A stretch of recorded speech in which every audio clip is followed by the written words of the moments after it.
celebramos el domingo tercero de Pascua, el tiempo festivo en el que la Iglesia se alegra por la victoria de Jesucristo sobre el pecado y sobre la muerte.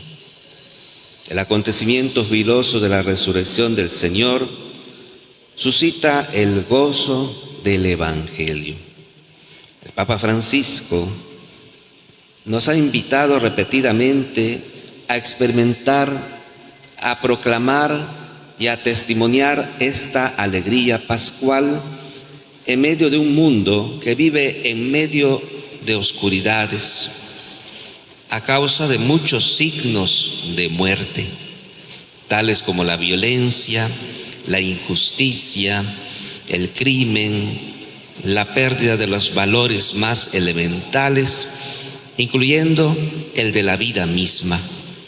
Estos son algunos de los oscuros nubarrones que siembran tristeza, angustia y desesperación, pero que también reclaman con urgencia signos de alegre esperanza. La presencia del resucitado genera gozo genuino y sentido de vida.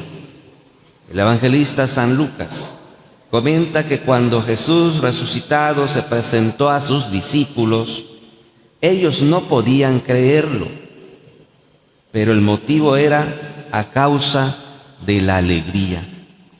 Esta alegría, la genuinamente cristiana, no es pasajera o efímera, sino que permanece.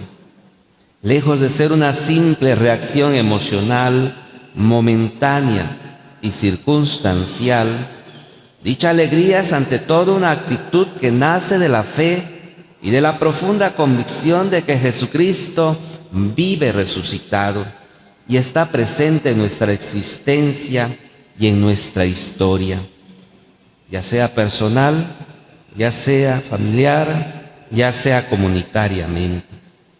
Por eso es posible estar alegres aún en medio de las dificultades y pruebas más duras de la vida.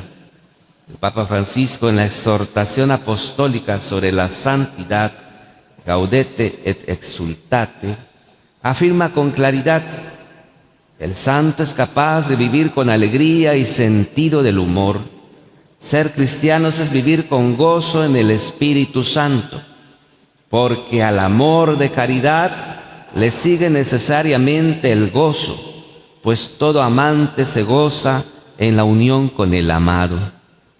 De ahí que la consecuencia de la caridad sea el gozo. Si dejamos que el Señor nos saque de nuestro caparazón y nos cambie la vida, entonces podremos hacer realidad lo que pedía San Pablo en su carta a los Filipenses: alégrense siempre en el Señor. Se los repito, alégrense.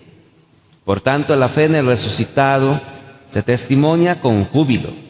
Así lo hace el apóstol Pedro cuando en Pentecostés proclama con firmeza y gozo: el Dios de Abraham, de Isaac y de Jacob, el Dios de nuestros padres, ha glorificado a su siervo Jesús, a quien ustedes entregaron a Pilato y a quien rechazaron en su presencia, cuando él ya había decidido ponerlo en libertad. Pero Dios lo resucitó de entre los muertos y nosotros somos testigos de ello. Pedro anuncia el Evangelio de Cristo resucitado como una experiencia personal que testifica con alegre convicción. No puede callar. Su experiencia le genera un impulso incontenible que lleva necesariamente a proclamar lo que se ha visto y se ha oído. El evangelista San Lucas pone un especial interés en mostrar, mediante un relato de la aparición del resucitado a sus discípulos, que no padecen una ilusión óptica o imaginaria. No están viendo un fantasma, sino a una persona real. Por eso Jesús los invita a constatar, incluso físicamente, que es el mismo quien está con ellos, el que murió en la cruz y ahora vive resucitado. Esto no es ilusorio o ficticio. Para disipar toda duda, Jesús llega al grado de comer en presencia de ellos. La experiencia de los primeros discípulos nos enseña que la fe no pertenece al ámbito de lo imaginario y menos de lo ficticio. La fe, actitud fundamental que mueve, orienta y conduce nuestra vida cristiana, parte del encuentro real con Jesucristo vivo. Hay personas que tienen la sensación de que Dios está en su lejano cielo, distante de la realidad humana y que no escucha sus súplicas. Sin embargo, el Dios infinito, omnipotente e inefable, se ha hecho cercano en su Hijo, quien ha compartido todo lo que significa nuestra humanidad, excepto el pecado. Pero también después de asumir nuestras miserias y debilidades, incluida la muerte, vive resucitado y glorioso.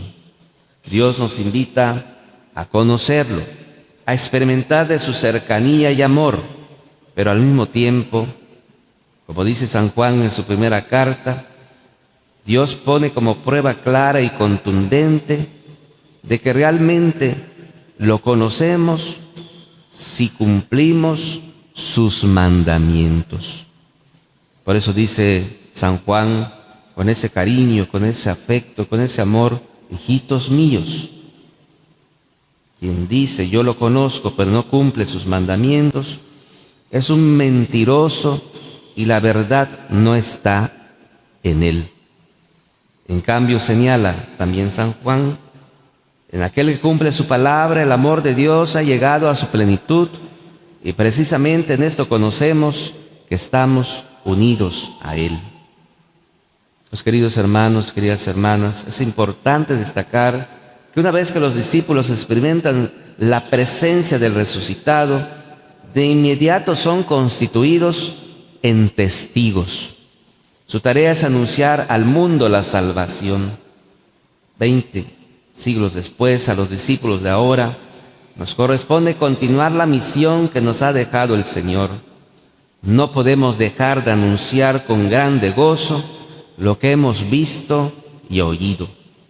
Jubilosos por haber experimentado el encuentro con Cristo vivo y glorioso, llevamos adelante su misión de anunciar la vida nueva que nos ofrece en medio de tantos oscuros escenarios en los que parecen campear los signos de muerte, y nuestra comisión debe ser siempre la misma: la muerte jamás podrá vencer a la vida. Quizás en un retiro, quizás en el catecismo cuando éramos pequeños, o quizás en alguna experiencia personal o familiar en que hemos caído en la cuenta que Cristo cuenta con nosotros, que Cristo está con nosotros.